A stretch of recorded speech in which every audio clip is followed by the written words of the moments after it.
But it is true our borders are out of control. It is also true that this has been a situation on our borders back through a number of administrations. And I supported this bill.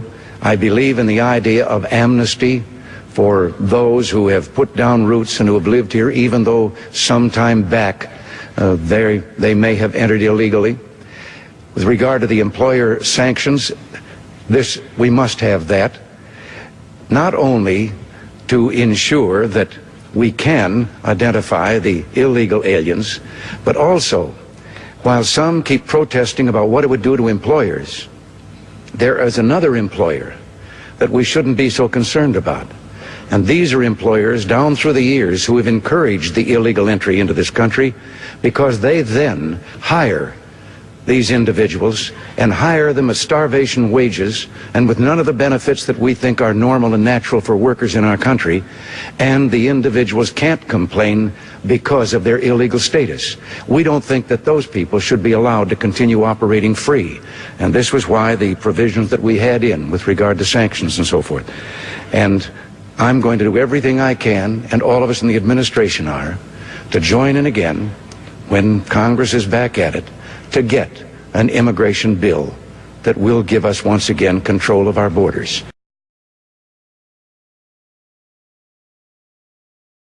All Americans, not only in the states most heavily affected, but in every place in this country, are rightly disturbed by the large numbers of illegal aliens entering our country. The jobs they hold might otherwise be held by citizens or legal immigrants. The public service they use impose burdens on our taxpayers.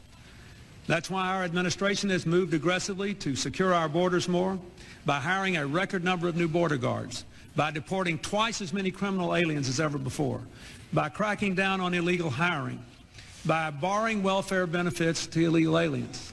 In the budget I will present to you, we will try to do more to speed the deportation of illegal aliens who are arrested for crimes, to better identify illegal aliens in the workplace, as recommended by the commission headed by former Congresswoman Barbara Jordan. We are a nation of immigrants, but we are also a nation of laws.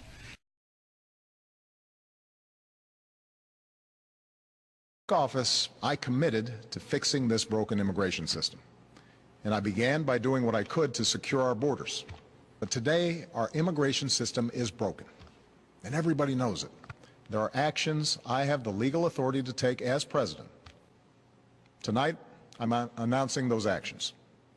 We'll build on our progress at the border with additional resources for our law enforcement personnel, so that they can stem the flow of illegal crossings and speed the return of those who do cross over. If you're a criminal, you'll be deported. If you plan to enter the U.S. illegally, your chances of getting caught and sent back just went up. We expect people who live in this country to play by the rules. We expect that those who cut the line will not be unfairly rewarded. The actions I'm taking are not only lawful, they're the kinds of actions taken by every single Republican president and every single Democratic president for the past half-century. And to those members of Congress who question my authority to make our immigration system work better, question my authority, question my authority, question my authority, question my authority, or question the wisdom of me acting where Congress has failed, I have one answer. Pass a bill.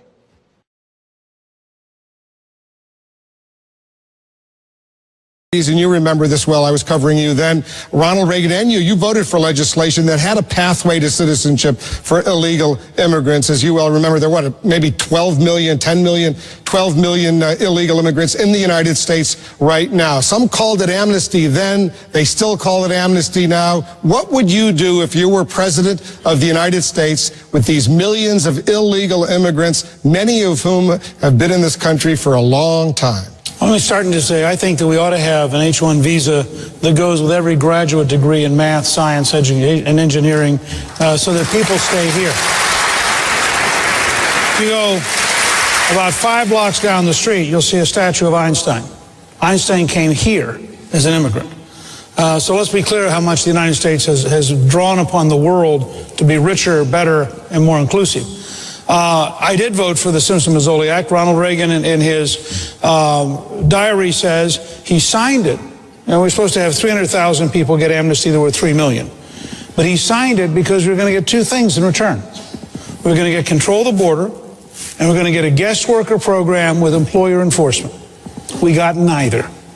So I think you've got to deal with this as a comprehensive approach that starts with controlling the border, as the governor said.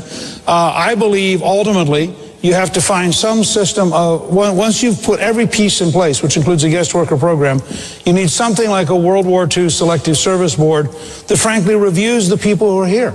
If you're here, if you've come here recently, you have no ties to this country, you ought to go home, period. If you've been here 25 years and you got 3 kids and 2 grandkids, you've been paying taxes and obeying the law, you belong to a local church, I don't think we're going to separate you from your family, uproot you forcefully, and kick you out. The Kriebel Foundation has a very good red card program that says you get to be legal, but you don't get a path to citizenship. And so there's a way to ultimately end up with a country where there's no more illegality, but you haven't automatically given amnesty to anyone.